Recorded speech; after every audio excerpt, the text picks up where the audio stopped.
Ja, hej og velkommen til TradeHub TV. I dag sidder jeg sammen med Søren fra ATOShow og skal snakke lidt omkring, hvad ATOShow det kan gøre, hvis man har en webshop. Søren, ATOShow, kan du sådan kort fortælle, hvad går det ud på?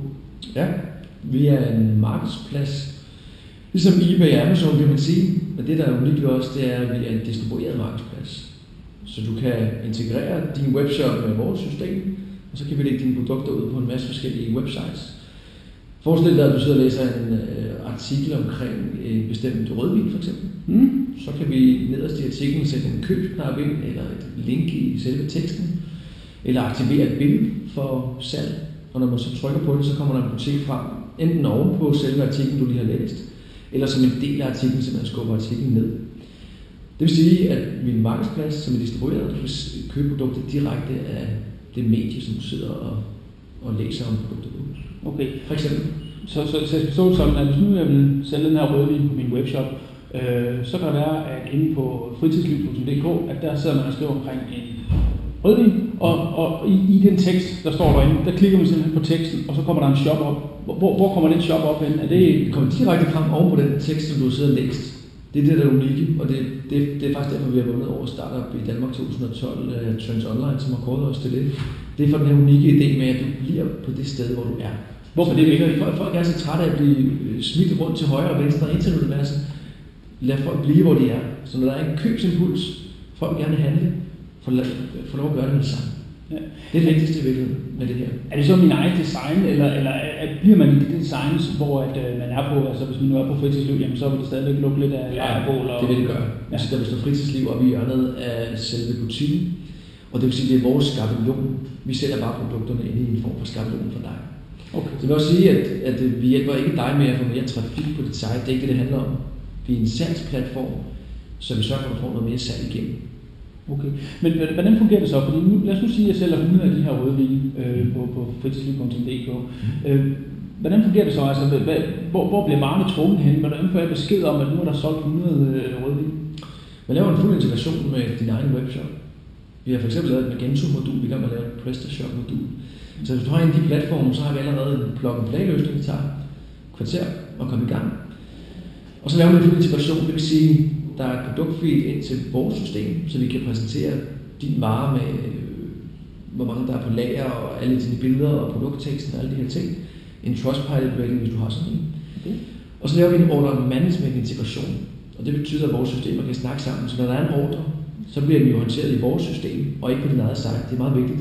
Selve transaktionen foregår i vores system. Så når vi har fyldt din ordre ind i dit system, så håndterer du den fuldkommen, som du plejer. Intet nyt overhovedet. Så du sender stadig en mail til kunden og siger tak for handlen, og vil du skrive op til nyhedsbrev og alle de her ting, som du plejer at gøre. Og så udfører du ordren. Hvis du skulle være en returvare, så håndterer du dit eget system, som du plejer, og så får vores system en meddelelse. Hvem får penge? Pengene ryger faktisk ned til en tysk bank, og der ligger det i 21 dage. Og når der går 21 dage, så bliver vi provisionen op, så får mediet halvdelen af provisionen.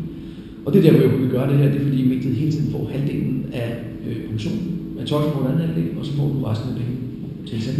Men når vi snakker provision, har du nogle størrelser? Altså hvad taler vi om af procent? Ja, det er helt forskelligt inden fra produktkategorien. Så hvis du sælger en computer, så tager vi 4% eksklusiv moms og fragt. Okay. Og hvis det er tøj, så er det 15%. Okay. Så sådan, det er nærmest alt sådan derimellem, man kan betale provision. Så man kan måske godt sammenligne med, at den reklame, som man måske betaler for på sit eget website, eller sin webshop for at få kunder, jamen det er egentlig bare den omkostning, som bare ligger et andet sted, kan man sige. Ja, bortset fra, at vi jo ikke er et reklamenetværk, vi er et salgsnetværk.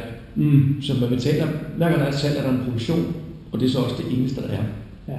Det koster ikke noget at være med. Der er ikke nogen månedlige gebyrer, som du måske kender det fra affiliate-netværk for eksempel. Det er bare hver gang der er salg, er der en provision. Okay. Når man nu har solgt en masse varer, er der nogle begrænsninger på, hvor mange varer man kan lægge på, eller hvilke varer man kan lægge på? Ja, der er måske lidt i forhold til varegrupperne. Vi holder os for piller og poker og sådan nogle forskellige ting. Ja. Så det kommer ikke med. Men ellers er der som sådan en begrænsning. I virkeligheden så mange som muligt. Fordi jo bedre kan vi matche det produkt, du sælger, med en relevant forbruger, der sidder et andet sted. Så forestil dig, at når vi engang har lavet en aftale med Google for eksempel, og du sidder og søger på et produkt. Hvis du produkt er i dit sortiment, så kan vi præsentere det på Google, og man kan købe det direkte af for eksempel et billede på Google. Okay. Så det er lidt ude i fremtiden. Det er ikke endnu, men det er mere, fordi vi ikke har lavet aftale med Google. Teknologien er klar til det. Okay. Har jeg nogen idé om, hvor mine varer bliver vist hen? Har jeg nogen styring over det, eller kan jeg sige, at jeg vil i hvert fald ikke vises på dem her, eller bare gerne vises på de her hjemmesider? Og det er så her, forskellen kommer fra at være en marketingnetværk til at være et salgsnetværk. Vi kommer ikke til at lægge dine produkter ud nogle steder, hvor du ikke vil bryde dig om det formentlig. Altså vi holder os væk fra dating sites og erotiske sider og pokersider og den slags. Så der kan det ikke blive solgt. Men ellers er det virkelig vores lille hemmelighed. Vi spreder budskabet ud om dine produkter, de steder, hvor det er relevant, og så kan man købe produkterne der. Så du får aldrig at vide, hvor der er handlet. Okay. Men det vigtigste er selvfølgelig også at ryge nogle produkter ud af døren. Ja, det er om det så er på fritidsliv, eller det er på woman.dk, er måske heller ikke så væsentligt i sidste ende. Hvad skal jeg selv gøre, hvis du nu som webshop-ejer gerne vil det her? Hvad skal jeg så gøre aktivt for at komme i gang med at sælge nogle varer? Ja, men først og fremmest tage en snak med os. Og hvis du så har en af de platforme, jeg allerede har nævnt, Magento eller PrestaShop, så er det bare at trykke på knappen, og så er vi i gang på, inden for et døgn i hvert fald. Okay. Hvis ikke du har sådan en webshop, så skal vi have lavet 2 ting. Og det er, at man selv skal have udarbejdet et produktfil og selv lavet en ordreintegration. Og det har vi så lavet kodeeksempler på, så det tager som regel mellem 7 og 12 kodningstimer for at komme i gang. Så det er en overskuelig opgave? Ja, det er ikke voldsomt for at komme i gang, og det er også den eneste investering, der er fra forhandlerens side, kan man sige. Okay. Er der noget opsigelsesvarsel? Så nu prøver jeg at sige, at det var ikke det, jeg ville. Du kan bare trække stik. Det kan man gøre anytime? Ja. Okay. Det er jo et feed, du sender til os med alle dine produkter, så hvis du slukker på stikket, eller hiver stikket ud, kan man sige, så sætter vi flere varer. Kan man styre, hvad det er for nogle produkter? Det kan godt være, at jeg har nogle produkter på min webshop, som jeg siger, dem vil jeg gerne sælge via Togshow, og så nogle andre, jeg måske ikke så gerne vil sælge via Togshow. Det bestemmer du fuldkommen selv. Vi samarbejder også med nogle partnere, som for eksempel sælger elektronik. Og der er nogle gange nogle marker, der ikke helt kan være med inden for vores provisionsrater. Så laver vi simpelthen bare et filter, og siger, produkter, der har en dækningsgrad på under x%, kommer ikke med i et Togshow-filter, og så er det bare det. Okay. Så når vi sælger kun varer, når det betaler sig for dig også. Ja, selvfølgelig. Ja, det er præcis. Når vi snakker om det her produktfeed her, det er simpelthen det er data, man tager ned fra min egen webshop. Så det vil sige, der hvor at billederne ligger i min webshop, og der hvor at teksterne og priserne ligger på min webshop, det er simpelthen det feed, der bliver trukket ud og bliver så vist over på via Togshows teknologi over på de forskellige sites. Ja, på forskellige kanaler. Ja, lige præcis.